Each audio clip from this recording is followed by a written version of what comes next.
കശുവണ്ടി സീസൺ ആരംഭിച്ചുവെങ്കിലും സംഭരണം നടക്കുന്നത് മന്ദഗതിയിൽ. കശുവണ്ടിക്ക് 300 രൂപയെങ്കിലും ലഭിക്കണമെന്നാണ് കർഷകർ പറയുന്നത്. കശുവണ്ടി സംരക്ഷണത്തിന് സർക്കാരുകൾ ഒന്നും ചെയ്യുന്നില്ലെന്ന പരാതിയുമേറെയാണ്.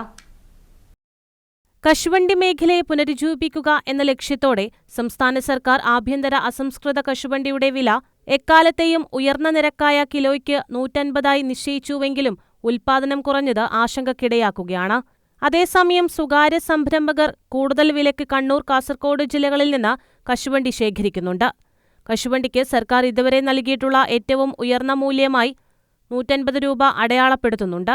കശുവണ്ടി കർഷകർക്ക് അടിയന്തരാശ്വാസം നൽകുന്നതിനോടൊപ്പം വിപണിയിലെ ചാഞ്ചാട്ടത്തിന്റെ ഇടപെടലില്ലാതെ കശുവണ്ടി ഫാക്ടറികൾക്ക് അസംസ്കൃത വസ്തുക്കളുടെ സ്ഥിരവും വിശ്വസനീയവുമായ വിതരണം ഉറപ്പാക്കാനും ഈ നീക്കം സഹായിക്കുമെന്ന് പ്രതീക്ഷിക്കുന്നുണ്ടെങ്കിലും കാലാവസ്ഥ കർഷകരെയും വിപണിയെയും ബുദ്ധിമുട്ടിലാക്കുകയാണ്. കശുവണ്ടി സംരക്ഷണത്തിന് ഫാക്ടറി സമ്പ്രദായം എന്ന പ്രഖ്യാപനവും എങ്ങുമെത്തിയില്ല. ആവശ്യമായ ബോധവൽക്കരണം പോലും നൽകുന്നില്ലെന്ന പരാതിയാണ് കർഷകർ ഉന്നയിക്കുന്നത്. ഈ വർഷത്തെ കാലാവസ്ഥ വ്യതിയാനം കൊണ്ട് ഉൽപ്പാദനം തീരെ കുറവാണ്.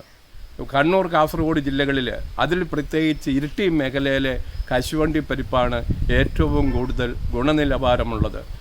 ഇപ്പം അല്പം വിലയുണ്ടെങ്കിലും ഉൽപ്പാദനം തീരെ കുറവാണ്. ഒട്ടുമാവുകൾ ആദ്യം ഒരു കായ് കായ്ച്ച് അത് നിന്ന് നാട്ടുമാവുകൾ, പണ്ടുണ്ടായിരുന്ന കശുമാവുകളെല്ലാം കേട് വന്നു പോവുകയും ചെയ്ത് ഈ സർക്കാർ ഈ ഭാഗത്ത് കശുവണ്ടി കർഷകരെ പ്രോത്സാഹിപ്പിക്കുകയും അവർക്ക് വേണ്ട കശുമാവ് തൈകളും അതിൻ്റെ വളങ്ങളും അതിൻ്റെ ആധുനിക കൃഷി രീതികളെക്കുറിച്ച് കർഷകർക്ക് ബോധവൽക്കരണവും കൊടുക്കേണ്ട സമയം ആയിരിക്കുകയാണ്. ഒരു കിലോ കശുവണ്ടിക്ക് ഇപ്പോൾ ഒരു 300 രൂപ കിട്ടിയെങ്കിൽ മാത്രമേ കർഷകർക്ക് ഈ കശുവണ്ടി മേഖലയിൽ പിടിച്ചു നിൽക്കുവാൻ സാധിക്കുകയുള്ളൂ. ഇരിട്ടി മേഖലയടക്കമുള്ള മലയോരത്തെ കശുവണ്ടികൾ അന്യസംസ്ഥാനത്തേക്ക് കൂടുതൽ വില ലഭിക്കുന്ന കാരണം മറിച്ചു വിൽക്കുന്ന അവസ്ഥയാണ്. പൂത്ത മാവുകൾ വിളവെടുപ്പിന് ഒരുങ്ങുമ്പോൾ വിലയും കുറയും, മഴയും എത്തും. ഇതാണ് പതിവായി സംഭവിക്കുന്നത്. ചുരുക്കത്തിൽ ഓരോ വർഷവും കശുവണ്ടി സീസണും ഭാഗ്യക്കുറി പോലെയായി മാറുകയാണ്. ഈ സ്ഥിതി മുന്നോട്ടു പോയാൽ കണ്ണൂർ, കാസർഗോഡ് ജില്ലകളിൽ കശുവണ്ടി വ്യവസായം ഇല്ലാതായേക്കുമെന്ന ഭീതിയിലാണ് കർഷകർ. News bureau, Irikkur.